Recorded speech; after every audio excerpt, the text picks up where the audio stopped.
Number third की अगर मैं बात करूँ तो देखो क्या 3 पॉइंट दे रखे हैं। Determine if the point A B and C are collinear, हमें कोलिनियर बताना है। सबसे पहले कोलिनियर को सीख लो। कोलिनियर क्या होता है? कोलिनियर होता है संरेखीय, मतलब ये देखिए अगर 3 पॉइंट हैं ए की लाइन पर, ये ए, ये बी और ये सी। अब आपसे पूछेगा बताओ क्या ए बी सी कोलिनियर है? कोलिनियर का मतलब वास्तव में क्या होता है? संरेखीय बिंदु, मतलब ये एक ही समान रेखा पर स्थित है या नहीं है। तो कैसे पता करते हैं? देखो अगर मैं बोलूँ ए बी की वैल्यू 2 है, बी सी की वैल्यू 3 है, तो ए सी आप बोल रहे हो कि ए बी की वैल्यू 2 है और बी सी की वैल्यू 3 है। और अब सिंपल सी बात है, आप ही बताओ अगर ए बी 2 है बी सी 3 है तो ए सी कंप्लीट कितना होगा? 5। ए सी कितना होगा? 5। अगर ऐसा संभव है कि अगर ए बी प्लस में बी सी इक्वल हो जाए ए सी के, तो ये पॉइंट कोलिनियर होते हैं। सिंपल सी बात है, किन्हीं भी 2 पॉइंट का सम, किन्हीं भी 2 पॉइंट का सम तीसरे पॉइंट के इक्वल होना चाहिए, या A B plus B C equal to क्या हो? ए सी। अगर इसको फुलफिल कर रही है आपकी इक्वेशन तो आपका आंसर क्या होगा? कोलिनियर है। यानी आप क्या करोगे? ए बी कैसे निकाल लोगे? 2 पॉइंट के बीच की डिस्टेंस फार्मूला लगाओगे, ए बी डिस्टेंस फार्मूला लगाओ, बी सी पर डिस्टेंस फार्मूला लगाओ, ए सी पर डिस्टेंस फार्मूला लगाओ। अगर इनकी वैल्यू ए बी की, जैसे कि मैंने बोला 2 है, ये 3 आ गई, तो ए सी कितना आएगा? 5। अगर किन्हीं भी 2 पॉइंट का सम तीसरे पॉइंट के कोल आ जाता है तो पॉइंट क्या होंगे? कोलिनियर होंगे। अब इस क्वेश्चन को देख लेते हैं, क्वेश्चन में किस प्रकार बात की गई है। चलो देखिए, क्वेश्चन में 3 पॉइंट दे रखे हैं। 1 ए की जो वैल्यू दे रखी है ना, हमें 3 पॉइंट है। ए पॉइंट हमें क्या दे रखा है? 1 और 5। ए पॉइंट क्या दे रखा है? 1 और 5। बी पॉइंट हमें क्या गिवन है? 2 और 3।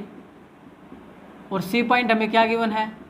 सी पॉइंट के बारे में बताया है -2 और -11, -2 और -11। और अब हमसे पूछा गया कि क्या पॉइंट ये कोलिनियर है। अभी कोलिनियर का कंसेप्ट मैंने समझाया आपको। आप क्या काम करो? ए बी निकाल लो। क्या निकाल लो? ए बी निकाल लो। पहले ए बी निकाल लो, फिर बी सी निकाल लेना, फिर क्या निकाल लेना? ए सी निकाल लेना। तो ए बी निकालो, किससे निकालोगे? डिस्टेंस फार्मूले से। डिस्टेंस फार्मूला आपको याद होगा ना, क्या होता है? x2 - x1 का whole square plus y2 - y1 का whole square under the root. अब ध्यान देना, हर बार ये लिखने की आवश्यकता नहीं है कि ये x1 ये y1 ये x2 और ये y2, ऐसा मत लिखो जब 2 से ज़्यादा पॉइंट हो। अब फिर आप कैसे अप्लाई करोगे? फार्मूला एक बार लिख दो। अब आपको सभी को पता है पहला क्या होता है? ये x1 ये y1 ये x2 ये y2। अभी आपको काम किससे लेना है? ए और बी से। किससे काम लेना है? ए और बी से। तो ए और बी की तरफ आप नजरें करें। अब क्या होता है? x में से x को घटा दो और y में से किसको घटा दो? y को। यही तो फार्मूला बोलता है, देख लो। x में से x को घटा दो और y में से किसको घटा दो? y को। तो कर लो, x में से x, ये कितना है? 2 माइनस, यहाँ x कितना है? 1, 2 - 1 का होल स्क्वायर प्लस, अब y कितना है? यहाँ 3 और यहाँ y कितना है? 5, 3 - 5 का whole square under the root. तो देखो 2 में से 1 गया तो ये 1 का स्क्वायर प्लस 5 में से 3 गया -2, ये -2 का स्क्वायर अंडर द रूट। तो 1 का स्क्वायर कितना हो जाएगा? 1 और 2 का स्क्वायर कितना हो जाएगा? 4। अरे 2 का स्क्वायर कितना हो जाएगा? 4। 4 और 1 5, तो कितना आ गया? √5। अब आप क्या काम करो? Same as it is B और सी निकाल लो। क्या निकाल लो? बी और सी। तो फार्मूला मैं एक बार ऊपर लिख चुका था, बार बार लिखने की आवश्यकता नहीं है, एक बार ही लिख दिया। बी और सी की तरफ नजर करो, ये रहा बी ये रहा सी। तो x में से x घटा दो। x कितना है? -2। x कितना है? -2 माइनस यहाँ पर x कितना है? 2, तो -2 का होल स्क्वायर प्लस y में से y घटाओ। y कितना है? -11। y कितना है? -11 और यहाँ y कितना है? -3 का whole square under the root. तो ये कितना हो गया? -2 - 4 का होल स्क्वायर प्लस 11 और -3 के 14 का होल स्क्वायर और under the root.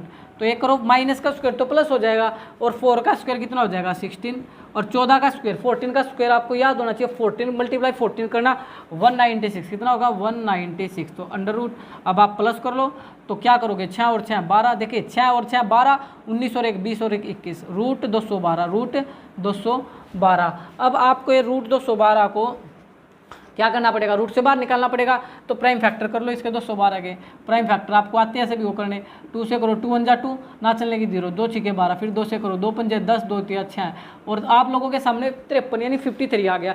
53 prime number होता है, तो ये प्राइम नंबर से जाएगा। 53 × 1 = 53 यानी पेड़ से तो क्या बाहर निकलेगा? 2। तो आप बोलोगे 2√53, 2√53, 2√53। समझ आया होगा आपको?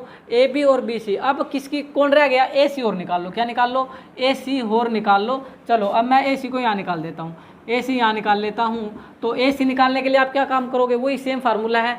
अब देखना एक बात का ध्यान देना, ए और सी की तरफ देखना, ये रहा सी, आप सी की तरफ देखें, और ये रहा ए की तरफ देखें, बी को भूल जाए। अब तो एक्स में से क्या घटा दो, एक्स, वाई में से क्या घटा दो, वाई। तो एक्स क्या है -2, क्या घटाओगे, -1 का होल स्क्वायर प्लस यहाँ कितना वाई -11, और क्या घटाओगे ये 5, तो -5 का whole square under the root.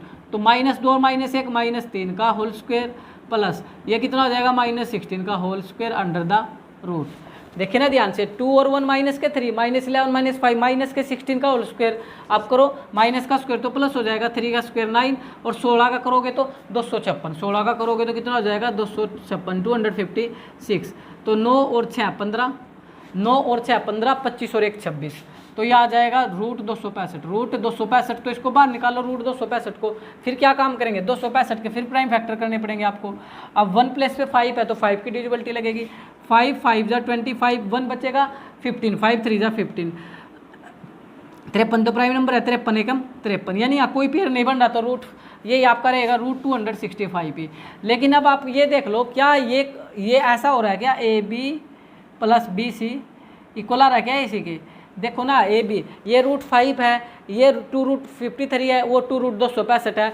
मतलब ये है कि इनके तो परिवार ही सेम नहीं है, तो ये कभी क्या ये AB + BC ऐड होकर के AC दे पाएंगे, बिल्कुल नहीं दे पा रहे हैं। ये अलग है, ये अलग है, सारे अलग है, जुड़ भी नहीं सकते, ये जुड़ भी नहीं सकते, तो इसका मतलब नॉट इक्वल। तो जो एक गिवन पॉइंट थे ABC, ये नॉट कोलिनियर, तो ABC point is not collinear, तो आंसर तो आ जाएगा नोट, क्या आ जाएगा नोट। लेकिन कुछ बच्चे बोलेंगे समझ नहीं आया सर, समझ नहीं आया। देखो अब मैं सिंपल डाटा लेकर आपको बताता हूँ, जैसे कि अभी ध्यान देना, जैसे कि आंसर इसका आ जाता √5, मैं बॉक्स में ले रहा हूँ, आप इसको सोल्व करते √5 आ जाता, √5 जो कि आया हुआ है, इसको सोल्व करते तो आपका आंसर मान लो आ जाता 2√5, कितना आ जाता 2√5 सोल्व करने से। और अगर मान लो इसका AC का आंसर आ जाता 3√5, कितना आ जाता 3√5, क्या आ जाता 3√5। अब ध्यान से देखना, AB को सोल्व किया मान लो √5 आ गया, BC को सोल्व किया मान लो 2√5 आ गया, AC को सोल्व किया मान लो 3√5 आ गया। अब बताओ क्या ये पॉइंट कोलिनियर है, बोलो बिल्कुल ये पॉइंट कोलिनियर है, बिकॉज अब ये कंडीशन जो थी आपकी फुलफिल हो जाती, AB + BC = AC। कैसे, AB को सोल्व किया था क्या आया था √5, BC को सोल्व किया तो क्या आया था 2√5, और AC को सोल्व किया था क्या आया था 3√5। देख लो ना, √5 का कोफिशिएंट 1 है, तो 2 और 1 3, 3√5 बराबर क्या आ गया 3√5। तो ये पॉइंट क्या हो जाते हैं कोलिनियर, तो इसका आंसर आता yes this point are collinear. अगर बाय चांस ऐसा संभव होता तो आपको समझ आया, क्योंकि ये एनसीईआरटी में ऐसे क्वेश्चन दे रखा है जो कि कोलिनियर है ही नहीं, क्योंकि इसका रूट अलग था, इसका रूट अलग है, इसका रूट अलग था, तो ये तो जुड़ भी नहीं सकते हैं, सेम रूट वाले ही जुड़ते हैं। जैसे इसका भी परिवार √5 है, इसका परिवार भी √5 है, और इसका परिवार भी क्या है √5 है। अगर सेम परिवार के हैं तो जुड़ सकते हैं, जैसे कि ये जुड़ गए थे 2 और 1 3√5 हो गया था। तो दिस पॉइंट आर कोलिनियर। आपको होपफुली समझ आया होगा। तो जय हिंद, जय भारत।